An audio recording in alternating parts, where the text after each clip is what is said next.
Assalamualaikum. This is Hamna Khalid from Ocean of Knowledge.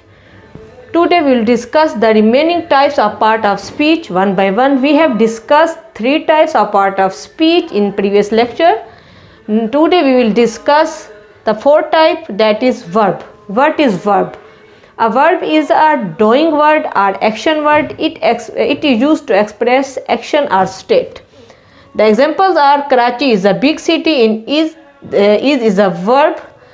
And the other example is the girl wrote a letter to her cousin. In it, the wrote is a verb because it telling an action. Another type of part of speech is adverb. What is adverb?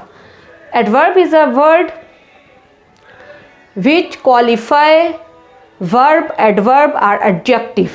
It is used to add the meaning of verb, adverb or adjective. Examples are he did the sum quickly. In it is adding the meaning of verb. And the next example is the flower is very beautiful. In it is adding the meaning of adjective.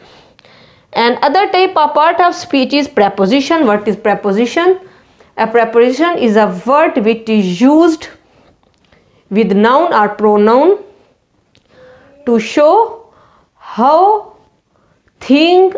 person or thing denoted by noun or pronoun stands in relation with something. The examples are there is a cow in the garden. In is preposition. And the other example is the girl is fond of music. In it of is preposition. Now we move towards the rest of the types of part of speech.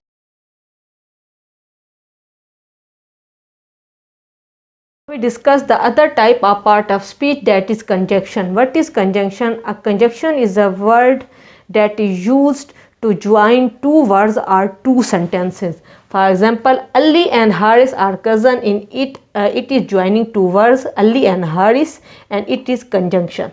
And the next example is I ran fast but missed the train. In it we are seeing that it is joining 2 sentences, and in this sentence but is conjunction and it is joining 2 sentences.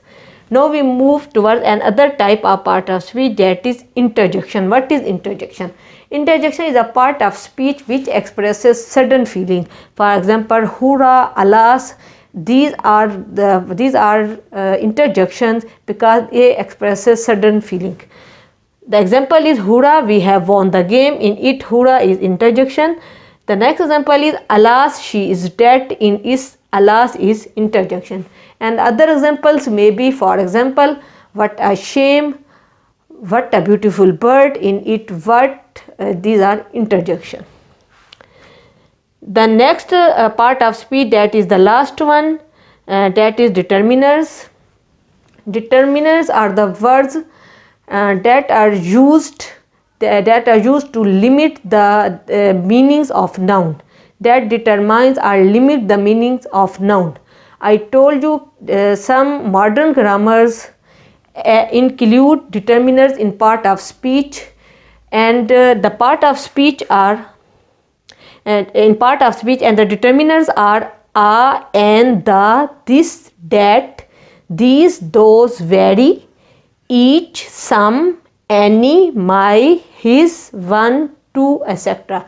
These all words are determiners, but the traditional grammars accept a and the all the determiners are classed as adjective according to the traditional grammars. According to the traditional grammars, except a and the, these articles except a and the, all the determiners are classed as adjectives.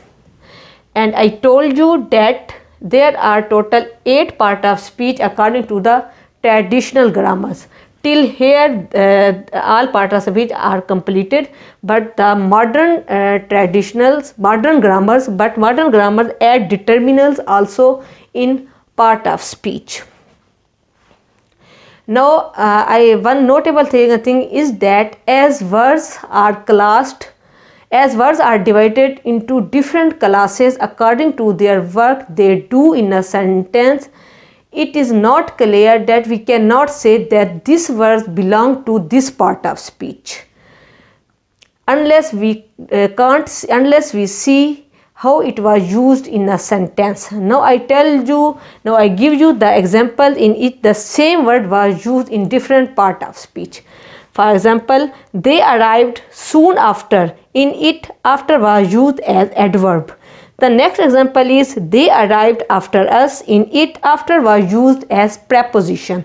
And the last example is they arrived after we had left. In it, after was used as conjunction.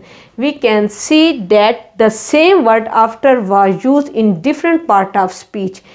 We cannot say that this word belongs to this part of speech, this word belongs to this part of speech, unless we see how it was used in the sentence. Unless we see, then we can decide that this word was used in this part of speech and it is acting like this. Okay, the lecture is over. I think you have understood it. See you in the next lecture.